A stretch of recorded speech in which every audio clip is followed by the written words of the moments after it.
اتنی تنگ نظری ہمارے اندر ہے. ہماری بیٹیاں ہماری بہنیں بوڑھی ہو رہی ہیں, بال سفید ہو گئے, آ کے کہہ رہا دعا کرنا, بھانجی جوان ہے, کتنی عمر ہو گئی, 35 سال ہو گئے, رشتہ نہیں ہو رہا ہے. کیوں تیری شادی نہیں ہوئی؟ ہاں ہوئی ہے نا مولوی صاحب, میری بھی ہوئی ہے, بچے ہیں, اللہ کا شکر ہے, میں نے سب کی شادی کر دی, ابھی اسی سال بیٹے کی شادی کی ہے. کیوں؟ تو نے ماموں ہونے کا اتنا حق ادا کیا, ہم سے آ کے صرف دعا کے لیے کہہ رہا ہے. اللہ نے تجھے بیٹا دیا ہے اور بہن کو بیٹی دی ہے. بہن غریب ہے, بہن کی بیٹی میں کمی نہیں ہے, کمی صرف اتنی ہے کہ تمہارا بہنوئی کسی داماد کو 5 لاکھ میں خرید نہیں سکتا. اتنا عیب ہے لڑکی کے اندر کہ اس کا باپ 10 لاکھ کیش نہیں دے سکتا, اس لیے شادی نہیں ہو رہی ہے بچی کی. اور تم آ کے کہتے دعا کرنا, اور بھائی کبھی دل میں جگہ لے, اللہ نے تجھے بیٹے دیے تھے, بہن کو بیٹی دی تھی, 4 لوگوں کو عزت سے چپ چاپ لے کے جاتا, بہن کے دروازے پہ جا کے کہتا بہن پریشان کیوں ہے, بیٹی کے رشتے کے لیے پریشان ہے, میرا بیٹا تیرا بیٹا ہے, میں عزت سے اپنی بیٹی کا نکاح میرے بیٹے کے ساتھ کر دے, جا اسے عزت سے خاموشی سے چند چوڑوں کے ساتھ چند کپڑوں کے ساتھ اپنے گھر میں لے کے آ. میں نہیں جانتا بارات کو دلہن لے کے آئے گا, یہ فری کے کھانے والے کیا کہیں گے, حرام کے ٹکڑے توڑنے والے کیا کہیں گے, مجھے اس سے کوئی لینا دینا نہیں, لیکن اتنا جانتا ہوں اگر تو نے مصطفیٰ کی رضا کے لیے, خدا کی رضا کے لیے غریب بھانجی کو اپنے گھر کی عزت بنا لیا, خدا کی قسم کعبے والا بھی راضی ہو جائے گا, مدینے والا بھی راضی ہو جائے گا. نعرہ تکبیر, نعرہ رسالت, نعرہ غوثیت, مسلک اعلی حضرت مفتی حماد رضا صاحب قبلہ. یہ تنگ نظریاں ختم کریں, پیار تقسیم کریں, محبتیں بانٹیں. جی میں حضور نے ہمیں ایک کلمے کی رسی سے جوڑا اور ایسا جوڑ دیا تھا, ایسا جوڑ دیا تھا, خدا کی قسم کہ اگر کلمہ پڑھنے والا 7 سمندر کے پار تڑپتا تھا نا, تو اس پار کے بندے کو تکلیف ہو جاتی تھی. جی آج سگا بھائی بیماری سے گھر میں تڑپ رہا ہے اور دوسرے سگے بھائی کو دروازے پہ آنے کی فرصت نہیں. بے شک. اسے اسلام سمجھتے ہو, اسے ایمان سمجھتے ہو؟ ہم ہیں کدھر بھائی؟ حضور نے کلمے کی رسی سے جوڑا, تم خون کے نہ ہو سکے, تم اپنی برادری کے نہ ہو سکے. جی ایک کوا مر جائے پورے کووں کی پارٹی کٹی ہو جاتی ہے. جی ہمارے پڑوس میں میت پڑی ہے اور دوسرے کے گھر میں ٹی وی چل رہا ہے, اللہ, اسے یہ بھی نہیں پتا آج کس کے گھر میں کیا ہوا ہے. ہم زندہ تو ہیں لیکن مردہ ہیں, ہم حرکت کر سکتے ہیں لیکن ہمارے دل بے جان ہو چکے. دلوں میں جگہ پیدا کریں, نوجوانوں درد پیدا کرو ایک دوسرے کے لیے, محبت پیدا کرو. میرے حضور ہے, ایک خاتون آ گئی, اس نے حضور کو اشارے سے بلایا, سرکار اپنی جگہ سے اٹھے, عرب کی گرمی, دھوپ سختی کی تھی, شدت کی دھوپ تھی, حضور چلے گئے اور اس سے باتیں کرنے لگے. کافی دیر تک وہ حضور سے باتیں کرتی رہی, کافی دیر تک. پھر جب وہ خاتون چلی گئی, صحابہ کہنے لگے یا رسول اللہ اتنی گرمی میں آپ کھڑے تھے اور ایسی عورت سے باتیں کر رہے تھے جسے سارے لوگ پاگل کہتے ہیں. حضور مسکرا دیے, کہنے لگے تو کیا ہوا؟ کہنے لگے یا رسول اللہ آپ پاگل عورت سے باتیں کر رہے ہیں. فرمانے لگے پھر کیا ہوا؟ کہ حضور اسے تو کوئی شہر میں منہ نہیں لگاتا. میرے نبی کے جملے کیا تھے؟ فرمایا جسے کوئی منہ نہیں لگاتا اسے محمد رسول اللہ منہ لگایا گیا. بے شک, سبحان اللہ, سبحان اللہ. جس کا کوئی دکھ سننے تیار نہیں اس کا میں دکھ سننے کے لیے تیار ہوں. آج کتنا دکھ سنتے ہیں ہم اپنوں کا. اگر کوئی کہ یار بھائی میری بات سن لے, ارے یار بند کر, تیری سیتا میتا اپنے پاس رکھ. جی کدھر جا رہے ہیں؟ ہمیشہ یوسف بھائی نے ایک بات کہی تھی, ہمیشہ جیتنا جیت نہیں ہوتی ہے, کبھی ہارنا بھی جیتنا ہوا کرتا. بے شک, بے شک. ہمیشہ اپنوں سے آگے نکلنا جیت نہیں, کبھی اپنوں کو آگے نکال دینا بھی جیت ہوتا ہے. مگر یہ جگہیں نہیں ہے ہمارے دل میں.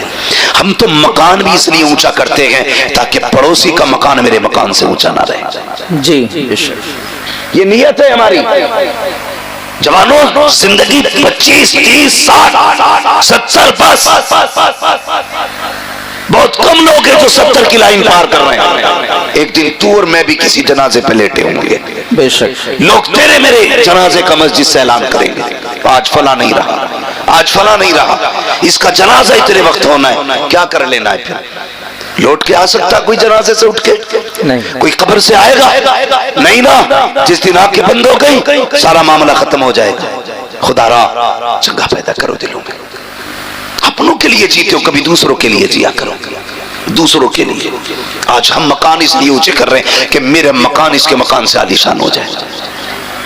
اس لیے ٹائلز لگا رہا ہے سامنے والے کے منہ پہ کہ اس کا مکان میرے مکان سے اچھا لگے, اور پڑوسی کو بلا کے کہتا دیکھ بھائی کوئی کمی تو نہیں رہ گئی. خدا را وہ کہا تھا کسی نے کتنے کم ظرف ہیں یہ اونچے مکانوں والے, ہم غریبوں کا تو سورج بھی چھپا لیتے ہیں. بھائی کبھی حویلی بھی اس لیے اونچی نہ کرنا کہ پڑوسی مجھ سے اعلیٰ نہ جا سکے. کبھی پڑوسی کی رضا کے لیے مکان نہ بنا, اللہ جنت میں تیرا محل اعلیٰ بنا ڈالے گا انشاءاللہ. نیتیں خراب ہوتی جا رہی ہیں. تاریخ میں بہت بڑا نام حضرت جنید بغدادی کا آتا ہے. جی سنا ہے نا؟ کیا نام لیا میں نے؟ زور سے. جنید بغدادی. زور سے. جنید بغدادی اتنے بڑے ولی, اتنے بڑے ولی, جب یہ مجاہدے کے لیے جنگل گئے اور برسوں بعد واپس آئے تو بستی کے لوگ تھے, انہوں نے سوچا حضرت آ رہے ہیں آج استقبال کریں گے. آج میرا استقبال نہ ہو تو میرا موڈ خراب ہو جاتا. میرے نام کے نعرے نہیں لگائے تم نے, 4-5 لوگوں نے ہار نہیں ڈالے گلے میں. ہم اتنے نفس کے پجاری ہیں. اور وہ جنید بغدادی برسوں جنگل میں کاٹ کے آئے. لوگوں نے کہا جنید آ رہا ہے, چلو عزت کرتے. جب دیکھا لوگ ہار لیے کھڑے, پھول لیے کھڑے, کہنے لگے جس نفس کو مارنے جنگل گیا تھا اگر آج انہوں نے گلے میں ہار ڈال دیے پھر میرے اندر انا پیدا ہو جائے گی, میں بھی کچھ ہوں. کیا کام کیا؟ رمضان کا مہینہ تھا, جیب میں ہاتھ ڈالا, سوکھی روٹی تھی منہ میں چبانا شروع کر دی. لوگوں نے دیکھا ہماری قوم بھی بڑی اچھی ہے, ایک دم سر پہ اٹھا لیتی ہے اور ایک دم پٹک بھی دیتی ہے. بے شک. ذرا سی دیر لگتی ہے. بہت پہنچے ہوئے بابا ہیں, حضرات دیر میں ارے وہ تو کافر ہے. یہ ہماری قوم کی سچائی ہے. لوگوں نے دیکھا جنید آ رہے ہیں, چلو ہار لے کے, جب دیکھا کچھ کھا رہا کے غصہ آیا, کہنے لگے جنید ہم تو بڑا پارسا سمجھ رہے تھے, تجھ سے بہتر تو ہم ہیں, رمضان میں ہم نے روزے تو رکھے گئے, تو نے تو روزہ بھی نہیں رکھا ہے. یہ سوچ کے لوگوں نے ہار تو پھینکے, کسی کے ہاتھ میں پتھر آیا, کسی کے ہاتھ میں مٹی آئی, کسی کے ہاتھ میں لکڑی آئی, جو جس کے ہاتھ میں آیا اس نے اٹھا کے جنید کا انتظار کیا. جیسے جنید قریب آئے لوگوں نے پتھر مارنا شروع کیے. جب مارے جنید کے پتھر, لوگ مارتے جا رہے ہیں اور جنید زمین پہ بیٹھ جاتے ہیں اور سر گھٹنوں پہ رکھ کے کہتے ہیں جنید یہی تیری اوقات ہے, پٹ لے, یہی تیری عزت کے لائق ہے.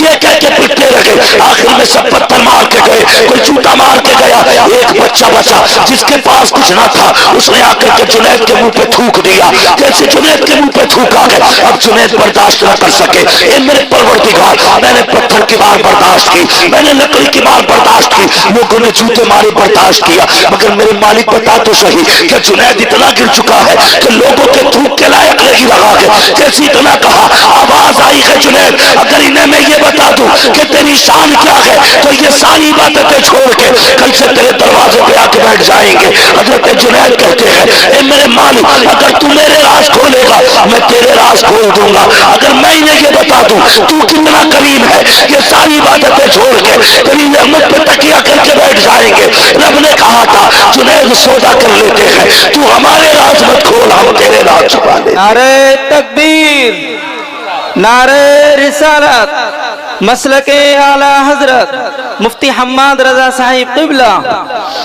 آج ہے تقوی ایسے, خدا کی قسم. وہ کہا تھا کسی نے,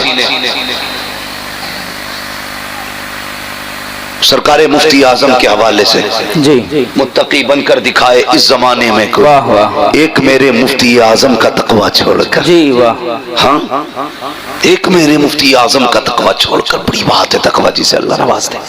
تو یہ جنید بغدادی, بات لمبی ہوگی. جنید بغدادی ان کا اگر آپ پیچھے کا دور دیکھیں, یہ ضروری نہیں ہے ولی وہی ہوگا جو ماں کے پیٹ سے ولی ہوگا.